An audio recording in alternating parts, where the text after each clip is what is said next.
അഞ്ജന, ഉം. ഈ ഗൂഗിൾ പേ, ഫോൺ പേ, പേടിഎം തുടങ്ങിയ സംഗതികളൊക്കെ ഉപയോഗിക്കുന്ന കൂട്ടത്തിലാണോ? അതെ, ഗൂഗിൾ പേ. ഗൂഗിൾ പേ ഉം. സൗകര്യപ്രദമാണ്. അതെ അല്ലേ? അതെ, വളരെയധികം. അതെ, അതിപ്പോൾ നമ്മൾ സാർവത്രികമായി എല്ലായിടും ഉപയോഗിക്കുന്നുണ്ട്. എവിടെ പോയാലും ഇപ്പം നമ്മൾ നേരിട്ട് പണം കൊടുക്കുന്നതിന് പകരം ഇതാണ് ഉപയോഗിക്കുക. അതെ. പക്ഷേ ഇത് സൗജന്യമാണെന്നാണ് നമ്മൾ പൊതുവെ കരുതി വെച്ചേക്കുന്നത്, അല്ലേ? അല്ലേ? അല്ല. അല്ലേ? അതായത് നമ്മളിപ്പോൾ ഒരു സാധനം വാങ്ങി, 100 രൂപയുടെ ഒരു സാധനം വാങ്ങി, ഉം. നമ്മൾ 100 രൂപ തന്നെ അതിലടയ്ക്കുന്നു. ഉം. നമ്മൾ കരുതുന്നത് 100 രൂപ മാത്രമേ നമ്മുടെ അത് പോകുന്നുള്ളൂ എന്നാണ്. ഉം. എന്നാൽ സൂക്ഷിച്ചില്ലെങ്കിൽ ഈ കൺവീനിയൻസ് ചാർജ്, കൈകാര്യ ചെലവെന്നാണ് അതിൻ്റെ മലയാളം. ആ. അതായത് നമ്മുടെ കയ്യിൽ നിന്ന് പണം എടുത്ത് നമ്മുടെ കച്ചവടക്കാരന് കൊടുക്കുമല്ലോ, ആ. അതിനൊരു ചെറിയ ശതമാനം നിരക്ക് ഈ UPI പ്ലാറ്റ്ഫോമുകൾ, നേരത്തെ പേടിഎമ്മും അതേപോലെ ഫോൺ പേ ഒക്കെ ഈടാക്കുന്നുണ്ടായിരുന്നു. ഉം. ഗൂഗിൾ പേയും ഇനിയിപ്പോൾ ആ പരിപാടി തുടങ്ങുകയാണ്. അത് ശരി. അതായത് 0.5 0.5% മുതൽ 1% വരെയാണ് ഉം. ഈടാക്കുക, പ്ലസ് GST. ഒയ്യോ, അപ്പൊ അപ്പൊ ഇനി നമ്മള് പഴയ മാതിരി GST എന്ന് പറഞ്ഞാൽ ഇത് ഗുഡ്സ് ആൻഡ് സർവീസസ് ടാക്സ് എന്നാണല്ലോ. അതെ. അപ്പൊ ഇത് സർവീസ് ആണല്ലോ, ഓ, അപ്പൊ അതിനും കൂടി ചേർത്ത് ടാക്സും കൂടി കൊടുക്കണം. അത് ശരി. അത് നേരത്തെ ഉണ്ടോ അതോ ഇപ്പൊ ഇനി നിലവിൽ വരാൻ പോകുന്നേ ഉള്ളൂ? അല്ല, പുതിയത് വന്നു. കാര്യം ഇത് നേരത്തെ പറഞ്ഞ പോലെ ഇത് സൗജന്യമായിട്ട് ആണ് ഒരു ചെയ്തുകൊണ്ടിരുന്നത്, അല്ലെങ്കിൽ നമുക്ക് ഇതിനു വേണ്ടി പണമൊന്നും മുടക്കേണ്ടിയിരുന്നില്ല. അല്ല, നമ്മളൊന്ന് കോമൺ സെൻസ് വെച്ച് ചിന്തിക്കാമല്ലോ. നമുക്ക് വേണ്ടി ഈ ഒരു സേവനം ചെയ്തു തരുന്ന ആൾക്ക് തലയ്ക്ക് അസുഖമൊന്നും ഇല്ലല്ലോ, അല്ലേ?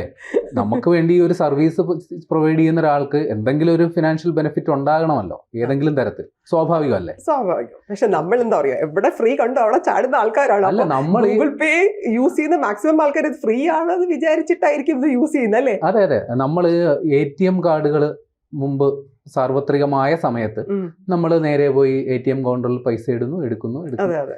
കുറച്ച് കഴിഞ്ഞിട്ട് പലരുടെയും മൊബൈലിലോട്ട് SMS വരാൻ തുടങ്ങി, സർവീസ് ചാർജ്.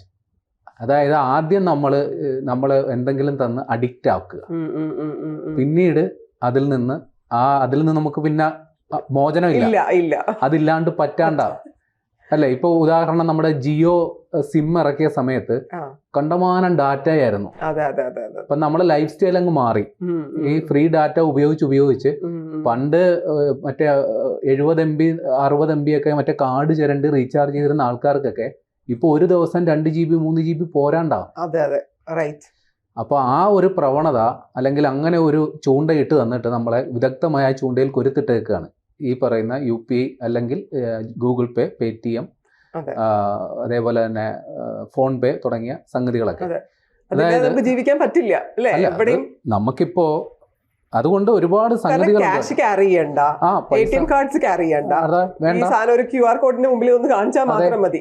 അതിപ്പോ QR കോഡ് ഇല്ലാത്തത് എന്തോ അപമാനകരമാണെന്ന് ചിന്തിക്കുന്ന ആൾക്കാരാണ് ഒട്ടുമിക്ക കച്ചവടക്കാർ. നമ്മൾ തന്നെ ചെന്നിട്ട്, ചേട്ടാ ഇതൊന്നും ഇല്ലേ, ഇത് ഈ നൂറ്റാണ്ടിലല്ലേ നിങ്ങൾ ജീവിക്കുന്ന ഓരോ കടകളും മുമ്പ് അതില്ലാത്തത് എന്തോ അപരാധമാണ് ഇപ്പൊ. അപ്പൊ ഇപ്പൊ അതേ വാർത്തയിൽ വന്നേക്കുന്ന ഇങ്ങനെയാണ്: സൗജന്യം തീരാൻ സമയമായി. രാജ്യത്തെ പ്രധാനപ്പെട്ട UPI പ്ലാറ്റ്ഫോമായ ഗൂഗിൾ പേയിൽ ബിൽ പേയ്മെന്റുകൾക്ക് കൺവീനിയൻസ് ഫീസ് വരുന്നു, അതായത് കൈകാര്യ ചെലവ്. ഡെബിറ്റ്, ക്രെഡിറ്റ് കാർഡുകൾ ഉപയോഗിച്ചുള്ള യൂട്ടിലിറ്റി ബിൽ പേയ്മെന്റുകൾക്കാണ് അധിക പണം നൽകേണ്ടി വരിക. അതായത് നമുക്ക് ഇവിടെയും ഒരു ചെറിയ ആനുകൂല്യമുണ്ട്. നമ്മുടെ ഓൾമോസ്റ്റ് മിക്കവരുടെയും ഈ നമ്മൾ ഉപയോഗിക്കുന്ന ഗൂഗിൾ പേ അല്ലാതെ നമ്മുടെ ബാങ്ക് അക്കൗണ്ടുമായിട്ട് UPI തന്നെ നേരിട്ട് കണക്റ്റഡ് ആയിരിക്കും. ഇതിന് പകരം നമ്മൾ ഏതെങ്കിലും ഡെബിറ്റ് കാർഡ്, അതായത് നമ്മുടെ ATM കാർഡ് അല്ലെങ്കിൽ ക്രെഡിറ്റ് കാർഡ് ലിങ്ക് ചെയ്ത് ഈ സാധനം ഉപയോഗിക്കുകയാണെങ്കിലാണ് ഈ പറയുന്ന നിരക്ക് ഇപ്പോൾ കൊടുക്കേണ്ടി വരിക.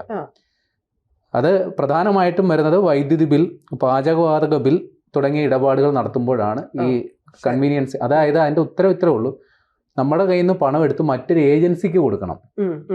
ഇപ്പൊ ഈ പറയുന്ന വൈദ്യുതി ബില്ലാണേലും ശരി, നമ്മുടെ LPG ബില്ലാണേലും ശരി, അത് വലിയൊരു കമ്പനിയാണ്, അത് കോർപ്പറേറ്റ് സെറ്റപ്പുള്ള കമ്പനിയാണ്. അപ്പൊ അവർക്ക് ഈ പണം കൈകാര്യം ചെയ്യാനായിട്ട് വേറൊരു സംവിധാനം ഉണ്ടാവും. അപ്പൊ നമ്മുടെ പണം എടുത്ത് അതിലോട്ട് കൈമാറുമ്പോൾ അതിനൊരു സർവീസ് ചാർജ് മാറി അല്ല, സ്വാഭാവികമാണ്. മനസ്സിലായി. അപ്പൊ അങ്ങനെയാണെങ്കിൽ നമ്മളിപ്പോ ഓട്ടോയ്ക്ക് കൊടുക്കുക അല്ലെങ്കിൽ ഷോപ്പിലൊക്കെ കൊടുക്കുകയാണെങ്കിൽ ഡയറക്റ്റ് അവിടെ ഒന്നും കുഴപ്പമില്ല, കുഴപ്പമില്ലെന്നാണ് തൽക്കാലം മനസ്സിലാക്കുന്നത്. പക്ഷെ അവിടെ അങ്ങനെ കൊടുക്കുന്നത് നമ്മുടെ ക്രെഡിറ്റ് കാർഡ് വഴി ലിങ്ക് ചെയ്തിട്ടാണ് കൊടുക്കുന്നതെങ്കിൽ പണി കിട്ടും. മറ്റേത് ഡെബിറ്റ് കാർഡ് ആണല്ലോ, നമ്മൾ സാധാരണഗതിയിൽ നമ്മൾ UPI ആപ്പുകൾ ഉപയോഗിക്കുന്ന നമ്മുടെ ബാങ്കുമായിട്ട് UPI നേരിട്ട് ലിങ്ക് ചെയ്തിട്ടാണ്. അതായത് നമ്മുടെ ബാങ്ക് അക്കൗണ്ട് കൊടുത്ത് നമ്മൾ ആ ബാങ്കിൽ കൊടുത്തേക്കുന്ന ഫോൺ നമ്പറുമായിട്ടൊക്കെ ലിങ്ക് ചെയ്താണ് നമ്മൾ സാധാരണഗതിയിൽ ഉപയോഗിക്കുന്നത്. എന്നാൽ ഈ തരത്തിലൊക്കെ ഉപയോഗിക്കുമ്പോഴാണ് അതായത് പ്രോസസ്സിങ് കുറച്ച് അധികം വരും. ഒരു ഏജൻസിയിൽ നിന്ന് പണം എടുത്ത് മറ്റൊരു ഏജൻസിയിലോട്ട് കൊടുത്ത് അതങ്ങനെ ചെയ്ത് വരുമ്പോഴത്തേക്ക് ഉള്ള ഡിലേ ഉണ്ടാകും, കുറച്ച് പ്രോസസ്സിങ് സമയം ഉണ്ടാകും. അപ്പൊ ഇതൊക്കെ കണക്കാക്കിയാണ് ഇവർ പൈസ ഈടാക്കുന്നത്.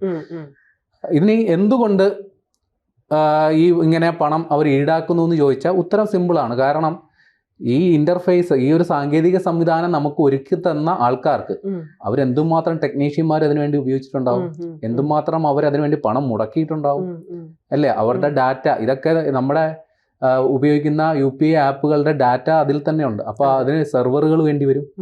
അപ്പോൾ അവർ നല്ല രീതിയിൽ പണം മുടക്കിയിട്ടാണ് ഈ സംവിധാനമൊക്കെ ഒരുക്കിയേക്കുന്നത്. അതിനെന്തെങ്കിലും റിട്ടേൺ വേണ്ടേ? സ്വാഭാവികമാണ്.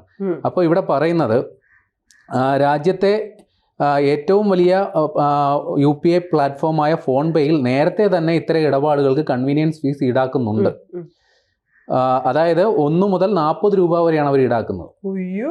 അതായത് നമ്മൾ ഉപയോഗിക്കുന്ന സ്കെയിൽ എത്രത്തോളം ആണെന്നതിനെ ആശ്രയിച്ചിട്ടൊക്കെ ആയിരിക്കും. പിന്നെ മൊബൈൽ ഫോൺ റീചാർജുകൾക്ക് 3 രൂപ വരെയാണ്. അത് നമ്മൾ ഇപ്പൊ കണ്ടിട്ടുള്ളതാണ്. നമ്മുടെ ഈ ഗൂഗിൾ പേ വഴിയൊക്കെ ഇപ്പൊ ഞാൻ അങ്ങനെയാണ് ചെയ്യാറ്. അതായത് ഈ ഓഫർ വൗച്ചർ വരും. ഇപ്പൊ 249 രൂപയ്ക്ക് റീചാർജ് ചെയ്താൽ ഇത്ര GB ഇത്ര ടോക്ക് ടൈം. പക്ഷെ നമ്മൾ ചെയ്തു വരുമ്പോൾ 249 കൂപ്പൺ 252 രൂപയ്ക്കായിരിക്കും അത് പാസ്സാവുക. മുമ്പ് അങ്ങനെ ആയിരുന്നില്ല.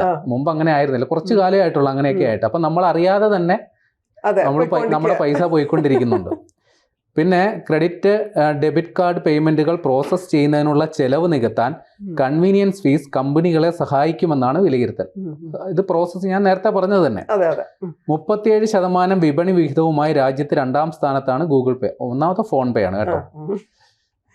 ജനുവരി മാസത്തിൽ 8.26 ലക്ഷം കോടി രൂപയുടെ ഈ UPI ഇടപാടുകളാണ് ഗൂഗിൾ പേയിൽ നടന്നത്. ഒന്നാമത് ഫോൺ പേ ആണ്. UPIയുടെ ജനപ്രീതിക്കിടയിലും വരുമാനം ഉണ്ടാക്കുന്നതിൽ ഫിൻടെക് കമ്പനികൾ വലിയ വെല്ലുവിളി നേരിടുന്നുണ്ട്. അതായത് വ്യക്തികളും മർച്ചന്റും തമ്മിലുള്ള ഇടപാട് പ്രോസസ്സ് ചെയ്യുന്നതിന് തുകയുടെ 2.5% ചെലവ് കമ്പനികൾക്കുണ്ട്. 2024 സാമ്പത്തിക വർഷത്തിൽ 12,000 കോടി രൂപയാണ് UPI ഇടപാട് പ്രോസസ്സ് ചെയ്യുന്നതിന് കമ്പനികൾ ചെലവാക്കിയത്. കഴിഞ്ഞ വർഷം 12,000 കോടി ചെലവാക്കി. അതായത് ഞാൻ പറഞ്ഞതുപോലെ ഒരു ഡാറ്റാ സെന്റർ മിനിമം അതെങ്കിലും വേണമല്ലോ. എത്ര ഇടപാടുകളാണ് നടക്കുന്നത്. ഇതൊക്കെ സൗജന്യമായിട്ട് തരാൻ നമ്മുടെ കുടുംബക്കാരൊന്നും അല്ലല്ലോ ഇത് നടത്തുന്നത്. സ്വാഭാവികമല്ലേ. അപ്പൊ നമുക്ക് ആദ്യം നേരത്തെ പറഞ്ഞതുപോലെ ഈ സംവിധാനമായിട്ട് നമ്മൾ അങ്ങ് നമ്മൾ ഇതില്ലാണ്ട് പറ്റില്ല എന്നൊരവസ്ഥയിൽ നമ്മളെ കൊണ്ട് എത്തിച്ചു. ഇനിയിപ്പോ ഇതിൽ നിന്നൊരു പിന്നോട്ട് പോക്കില്ല.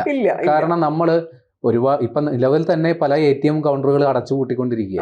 കുറെയൊക്കെ അത് പ്രൈവറ്റൈസ് ചെയ്ത് ബാങ്കുകൾ നേരിട്ട് നടത്തുന്ന ATMകൾ ഇപ്പൊ കുറഞ്ഞു വരിക. അത് മാത്രല്ല, ഈ നമ്മുടെ ഈ ബില്ലടയ്ക്കാൻ തന്നെ ഇത്രയും ലോങ് ക്യൂ നിൽക്കണ്ട, അവിടെ പോയി ഇവരുടെ ഈ അവിടുത്തെ എംപ്ലോയീസിന്റെ മുഖം കാണണ്ട. അതൊക്കെ എളുപ്പമല്ലേ നമുക്ക് ഇതിൽ ചെയ്യാൻ. പൈസ കൊടുക്കും നമ്മള്. സൗകര്യം നോക്കുമ്പോ നമ്മൾ എത്ര പൈസ ചെലവാക്കിയാലും അത് വേണ്ടെന്ന് ചിന്തിക്കുന്നിടത്താണ് ഇവരുടെ ബിസിനസ്. മനസ്സിലായി.